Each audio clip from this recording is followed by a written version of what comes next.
උතුරු කොරියාව සිය නායක කිම් ජොන් උන් සංචාරක ව්‍යාපාරය දියුණු කිරීමට බලාපොරොත්තු වන වෙරළ නිකේතනයක් විවෘත කරන බව රාජ්‍ය මාධ්‍ය වාර්තා කරයි. නැගෙනහිර වෙරළ තීරයේ පිහිටි වොන්සාන් කල්මා නිකේතනය ජූලි 1 වෙනිදා දේශීය සංචාරකයන් සඳහා විවෘත කිරීමට නියමිත අතර එය නිම කිරීමට තිබූ දිනට වසර 6කට පසුවයි. විදේශිකයන්ට එය විවෘත කරන්නේ කවදාද යන්න පැහැදිලි නැත. කිම් හෙදී වැඩුණේ වොන්සාන්හි සුඛෝභෝගී ලෙසයි.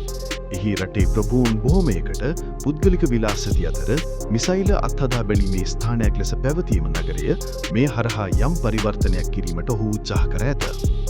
රාජ්‍ය මාධ්‍ය ප්‍රකාශ කරන්නේ මෙම නිකේතනයට සංචාරකයන් 20000ක පමණ නවාතැන් ගත හැකි බවත්, හෝටල්, අවන්හල්, සාප්පු සංකීර්ණ සහ ජල උද්‍යානයක් සහිත කිලෝමීටර් 4ක දිග වෙරළ තීරයක් පුරා විහිදී ඇති බවත්ය. න්‍යෂ්ටිකාවී වැඩසටහන හේතුවෙන් දශක ගණනාවක් තිස්සේ දැඩි සම්බාධකවලට ලක්ව ඇති උතුරු කොරියාව ලොව දුප්පත්ම රටවල් අතර වේ. එය සිය සම්පත් වලින් වැඩි ප්‍රමාණයක් යොදවන්නේ හමුදාවට, ස්මාරකවලට සහ සලකුණු ස්ථානවලට වන අතර ඒවා 1948 සිට රට පාලනය කරන කිම් පවුලේ ප්‍රතිරූපය සහ සංස්කෘතිය ඔප්නන්වයි. කෙසේ වෙතත් 2020 මුල් භාගයේදී රටේ දේශ සීමා වසා දැමීමත් සමග කොවිඩ් වසංගතය අතරතුර විදේශයන්ගෙන් සංචාරක ව්‍යාපාරයට පහරක් එල්ල විය.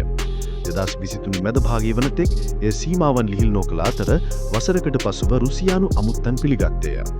2025 පෙබරවාරි මාසයේදී එය වෙඩි බටහිර සංචාරකයන් සඳහා විවෘත වූ අතර එවිට එක්සත් රාජ්‍යනිය, ප්‍රංශය, ජර්මනිය සහ ඕස්ට්‍රේලියාවේ සංචාරකයන් චීනයෙන් දේශ සීමා හරහා පැමිණියහ.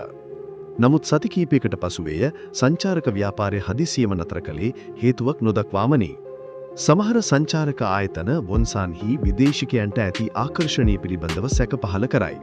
කෙසේ වෙතත් තවත් බොහෝ දිනා පවසන්නේ සාම්ප්‍රදායික නොවන ගමනාන්තයන්ට ආකර්ෂණ වන සංචාරකයන් සඳහා උතුරු කොරියාවට විශේෂිත ආකර්ෂණයක් ඇති බවයි.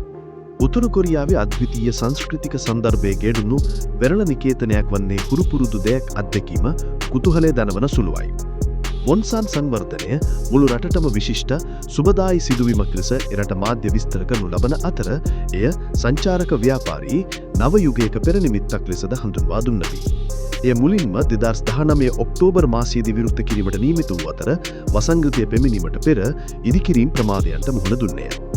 කිම් ජූනි 24 වන දින එහි ඉදිකිරීම අවසන් කිරීම සැමරුවන පැවති උත්සවයක සිය දියණුව කිම් ජූ ඒ සහ බිරිඳ රී සෝල් ජූ සමග සහභාගී වුණේය. මෙය 2024 අලුත් අවුරුද්ද දින සිදුවීමකින් පසු රීගේ පළවෙනි ප්‍රසිද්ධ පේනී සිටීම සනටුහන් කළේය. රුසියානු තානාපති සහ තානාපති කාර්යාල කාර්ය මණ්ඩලයද යට සහභාගී වුණේය.